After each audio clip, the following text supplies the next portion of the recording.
Assalamualaikum warahmatullahi wabarakatuh. Nama saya Lingga Permatasari dengan NPM 1212029, Prodi Akuntansi Universitas Yarsi. Jadi pada video kali ini saya akan melakukan penyembuhan data pada uji autokorelasi. Pengujian autokorelasi menurut Ghazali ada beberapa pengujian yang dapat dilakukan seperti uji Durbin-Watson, uji statistik, serta uji rantes. Uji autokorelasi bertujuan untuk menguji apakah dalam model regresi ditemukan adanya korelasi antar variabel pengganggu atau residual pada periode T dengan kesalahan pengganggu pada periode T-1 sebelumnya. Jika terjadi korelasi antar variabel pengganggu, maka hal tersebut dikatakan adanya masalah autokorelasi. Faktor-faktor lain terjadi gejala autokorelasi adalah sebagai berikut. Yang pertama, adanya kesalahan dalam pembentukan model regresi. Yang kedua, tidak memasukkan variabel yang penting dalam model regresi. Yang ketiga, memanipulasi data. Yang keempat, menggunakan data yang tidak empiris. Uji autokorelasi pada kali ini saya akan melakukan dengan uji rantes. Dasar pengambilan keputusan dalam uji rantes yaitu jika nilai signifikan tutelnya lebih kecil dari 0,05, maka terdapat gejala autokorelasi. Sebaliknya, jika nilai signifikan tutelnya lebih besar dari 0,05, maka tidak terdapat gejala autokorelasi. Di sini kita langsung masuk aja ke dalam software SPSS-nya, kita input datanya. File FTP dalam bentuk Excel. Di sini kita pakai contoh panel 1, open, lalu oke. Nah, jika sudah terinput seperti ini, langkah pertama yang akan kita lakukan yaitu memunculkan residual 1. Kita klik Analyze, Regression, lalu Linear. Nah, di sini untuk Y1-nya kita pindahkan ke Dependent, untuk X2 dan X3-nya kita pindahkan ke Independent. Kita masuk ke statistik, di sini kita checklist yang estimate dan model fit, lalu continue. Kita masuk ke plots, di sini zip rate-nya kita pindahkan ke X, dan slice-nya kita pindahkan ke Y. Lalu kita klik continue, kita masuk ke save. Di bagian residual kita checklist yang unstandardized. Lalu kita klik continue, lalu oke.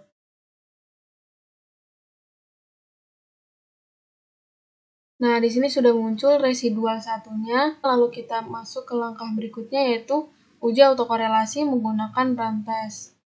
Kita klik Analyze, Non-Parametric Test, Legacy Dialog, lalu Runs. Nah, di sini kita pindahkan unstandardized residual satunya ke tes variable list. Lalu kita klik OK. Nah, di sini sudah muncul di tabel rantes. Nah, seperti tadi ketentuannya jika nilai signifikannya kurang dari 0,05, maka terdapat gejala autokorelasi. Sebaliknya, jika lebih besar dari 0,05, maka tidak terdapat gejala autokorelasi. Di sini bisa dilihat nilai signifikannya yaitu 0,000, yang dimana kurang dari 0,05. Berarti di sini dapat dikatakan bahwa datanya terdapat gejala autokorelasi. Nah, sebelum kita melakukan penyembuhan, kita akan melakukan uji normalitasnya terlebih dahulu. Di sini kita klik Transform, Compute Variable. Nah, di target variabel ini kita ketik ln y1. Nah, di numeric expression ini kita cari dulu rumusnya di function group. Kita klik All, lalu kita pilih ln, pindahkan ke atas. Lalu kita masukkan Y1, lalu kita klik OK. Nah, di sini sudah muncul hasilnya, lalu kita akan melakukan hal yang sama lagi untuk variabel X2 dan X3. Di sini kita ketik X2, lalu di sini kita masukkan X2, lalu kita klik OK.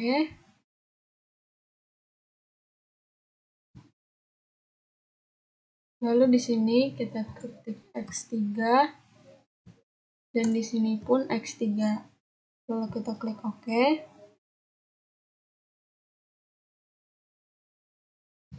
Nah, jika sudah muncul hasilnya di sini akan terlihat ln-y1, ln-x2, dan ln-x3.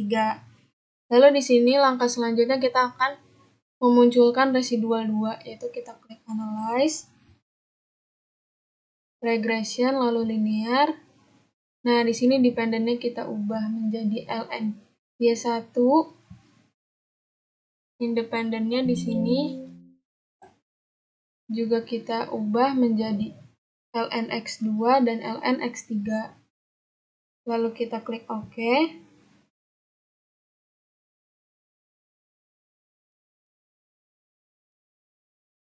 Nah, di sini sudah bisa dilihat res2-nya sudah muncul.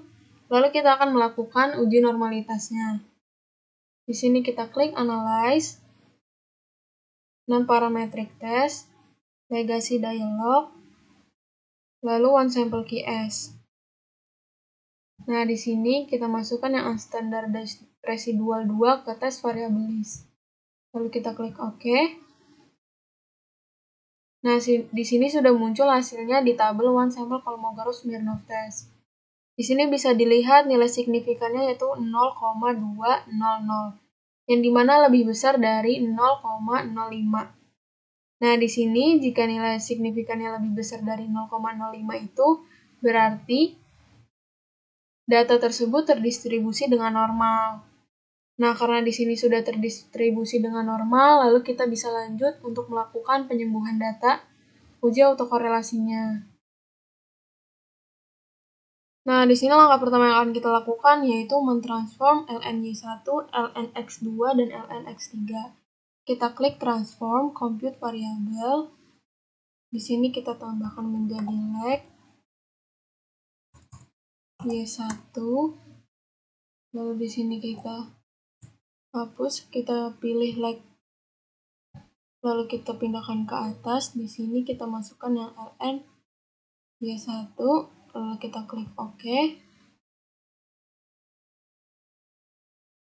Nah, jika sudah muncul, kita lakukan hal yang sama lagi untuk variabel x2 dan x3.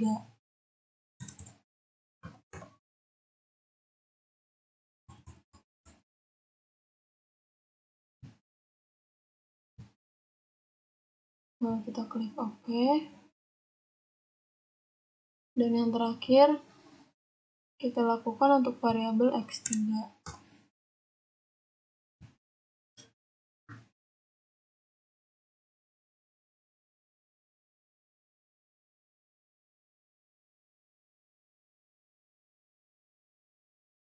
Nah, jika sudah muncul hasilnya, lalu kita akan memunculkan residual 3. Kita klik analyze, regression, lalu linear. Nah, untuk dependennya ini kita ganti menjadi leg ln-y1, dan independen ini kita ganti menjadi leg ln-x2 dan leg ln-x3. Lalu kita klik OK.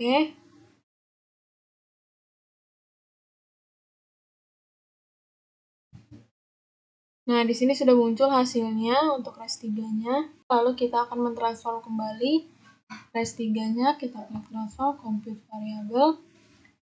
Di sini kita ganti menjadi leg res3. Dan di sini kita masukkan yang unstandardized res3. Lalu kita klik OK.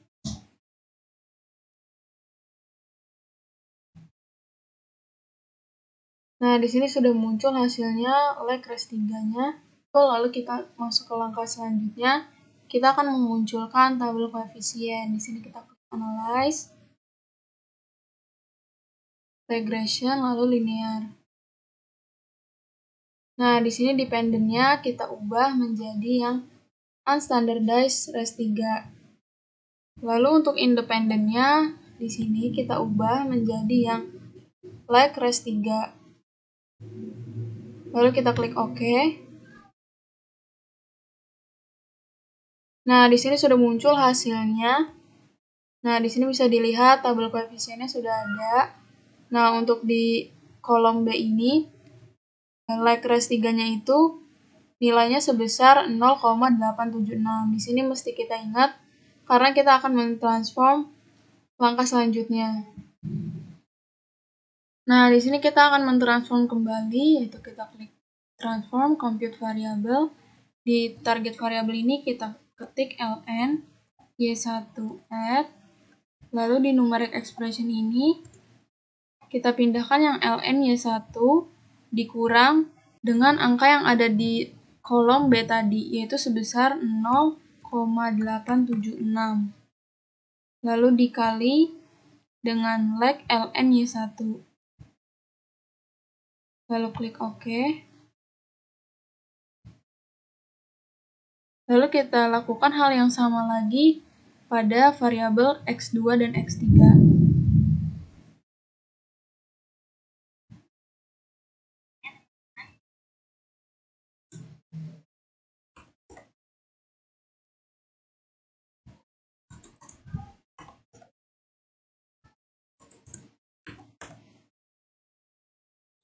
Lalu kita klik OK.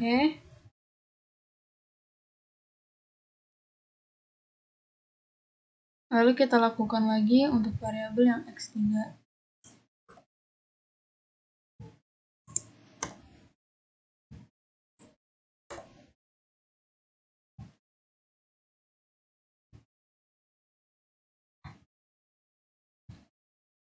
Nah, di sini sudah bisa kita lihat hasilnya sudah muncul untuk ln y1, ln x2, dan ln x3. Nah, langkah selanjutnya kita akan memunculkan res 5, yaitu kita klik analyze, regression, linear. Nah, untuk dependennya di sini kita ganti menjadi ln y1 add, lalu independennya menjadi ln x2 add dan x3 add. Lalu kita klik OK.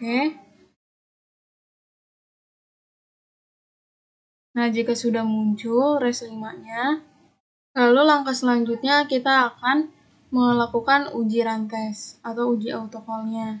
Kita klik analyze, non-parametric test, legacy dialog, lalu runs. Nah, di sini yang kita pindahkan ke tes variabel di sini itu yang unstandardized residual 5. Lalu kita klik OK. Nah, di sini sudah bisa dilihat hasilnya tabel dari rantes. Untuk bisa dilihat bahwa nilai signifikannya itu sebesar 0,429, yang dimana sudah lebih besar dari 0,05. Nah, jika nilai signifikannya sudah lebih besar dari 0,05 itu berarti tandanya data ini tidak terdapat gejala autokorelasi atau sudah terbebas dari autokorelasi. Berarti di sini dapat disimpulkan bahwa data ini sudah sembuh. Selanjutnya, saya akan melakukan penyembuhan data pada uji heteroskedastisitas. Solusi alternatif untuk mengatasi gejala heteroskedastisitas dalam model regresi. Berikut ini cara yang perlu dilakukan agar model regresi terbebas dari gejala heteroskedastisitas. Yang pertama, melakukan alternatif pengujian lain untuk mendeteksi ada atau tidaknya gejala heteroskedastisitas, seperti uji heteroskedastisitas dengan grafik scatter plot, uji Park, dan uji White. Yang kedua, melakukan transformasi data penelitian seperti ln, log10, lag, dan lain-lain. Yang ketiga, melakukan outlier terhadap data yang ekstrim, atau jika diperlukan, maka kita boleh menambahkan sampel baru supaya sebaran data menjadi lebih bervariasi atau beragam. Langkah pertama yang akan kita lakukan yaitu memunculkan residual 1, yaitu kita klik analyze, regression, lalu linear. Dan untuk dependent di sini kita masukkan yang Y1, lalu untuk independent kita masukkan yang X2 dan X3. Lalu kita masuk ke statistik. Di sini kita checklist yang estimate dan model fit. Lalu di plots, di sini zip-rate kita pindahkan ke X, receipt-nya kita pindahkan ke Y. Lalu continue, kita masuk ke save. Di bagian residual kita checklist yang unstandardized. Lalu continue, lalu OK. Nah, jika sudah muncul residual 1, kita akan membuat absolute residual 1, yaitu dengan cara transform compute variable, lalu di sini kita ketik ABS res 1, lalu di numeric expression ini kita cari rumusnya, ABS, pindahkan ke atas, lalu kita masukkan yang unstandardized residual 1. Kita klik OK. Nah, jika sudah muncul, kita masuk ke langkah berikutnya, yaitu kita klik Analyze, Regression, Linear. Lalu untuk dependent ini, kita ganti menjadi ABS Res 1. Nah, kita masuk ke bagian Save. Di sini kita unchecklist unstandardized-nya, lalu Continue, lalu OK. Nah, di sini bisa kita lihat hasilnya sudah muncul di tabel koefisien. Untuk variabel X2, nilai signifikannya itu sebesar 0,019, yang dimana kurang dari 0,05. Nah, jika nilai signifikannya kurang dari 0,05, itu berarti terdapat gejala heteroskedastisitas. Dan untuk variabel X3, di sini nilai signifikannya 0,890, yang dimana lebih besar dari 0,05. Berarti di sini dapat dikatakan bahwa variabel X3 itu tidak terdapat gejala heteroskedastisitas. Nah, karena di sini variabel X2-nya terdapat gejala heteroskedastisitas, lalu kita akan melihat pada variabel X2 ini apakah terdapat data outlier atau data ekstrim, yaitu dengan cara kita balik lagi. Di sini kita pilih graph, lalu legacy dialog, lalu bar. Kita pilih yang simple.